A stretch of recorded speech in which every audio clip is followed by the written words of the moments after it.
আসসালামু আলাইকুম। আশা করি সবাই ভালো আছেন, সুস্থ আছেন। আজকে কথা বলবো বাংলাদেশে জুয়া আইন নিয়ে। আমাদের দেশে কিন্তু অনেক পুরনো যে আইনটা ছিল জুয়া, সেটা 1867 সালের।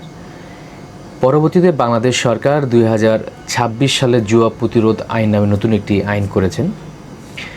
তো যারা শখের বশে নেশা পেশা অথবা আয়ের জন্য জুয়ার সাথে সম্পৃক্ত, আপনি হয়তো জানেনও না নিজে কত বড় ক্রাইমের সাথে জড়িয়ে যাচ্ছেন।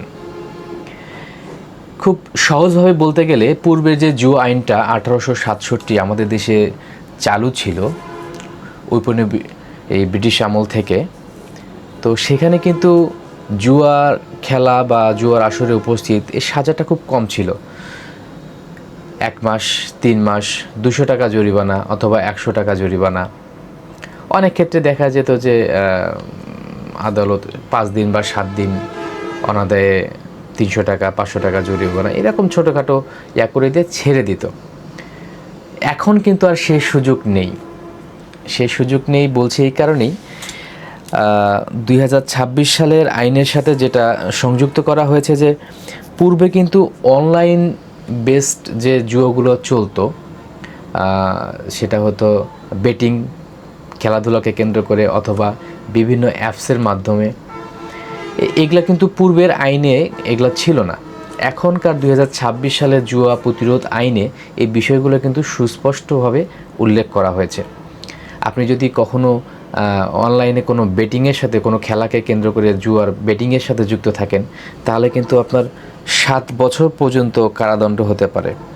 এবং বর্তমান আইনে সর্বোচ্চ সাজা 5 বছর কারাদণ্ড, 1 কোটি টাকা জরিমানা অথবা উভয় দণ্ডে দণ্ডিত হতে পারেন।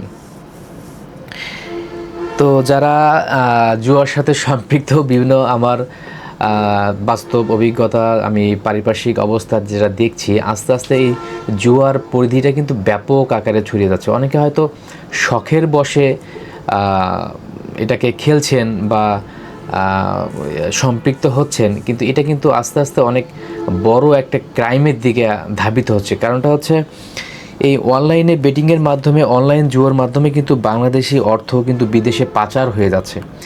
এই 2026 জুয়া প্রতিরোধ আইনে এখানে কিন্তু বলা হচ্ছে যে সংগঠিত জুয়া পরিচালনা, অর্থ পাচার বা জুয়া প্রচারের মতো কিছু গুরুত্বপূর্ণ অপরাধ 10 বছর কারাদণ্ড, 5 কোটি টাকা জরিমানা বিধান রাখা হচ্ছে।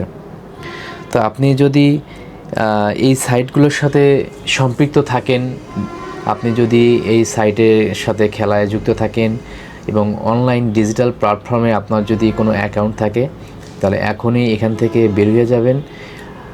আর এগুলোর সাথে সম্পৃক্ত থাকা যাবে না, খেলা যাবে না। আপনি যদি কখনো এই বিষয়গুলো যদি আপনার সামনে আসে এবং মামলায় পড়েন, আগে যেটা হতো জরিমানা দিয়ে ছেড়ে দিত, এখন কিন্তু আর সেই সুযোগ হচ্ছে না। রেগুলার নিয়মিত মামলা হবে এবং বিচারের সম্মুখীন হতে হবে। এবং বিচারে যদি এটা প্রমাণিত হয় আপনি জুয়ার সাথে সম্পৃক্ত ছিলেন, তাহলে কিন্তু অনেক বড় সাজা, সাথে অর্থদণ্ড অথবা উভয় দণ্ডে দণ্ডিত হতে পারেন। তো সকলের সুস্বাস্থ্য দীর্ঘায়ু কামনা করে আজকের মতো এখানে রাখছি। আর আপনার পরিচিত আশেপাশে যারা আছে, কেউ যদি এই অনলাইন বেটিং বা জুয়া সংক্রান্ত বিষয়গুলোর সাথে জড়িত থাকে, তাদেরকে এই বিষয়টি অবগত করবেন। এই ভিডিওটি বেশি বেশি করে শেয়ার করে তাদেরকে জানার সুযোগ করে দিবেন। ধন্যবাদ।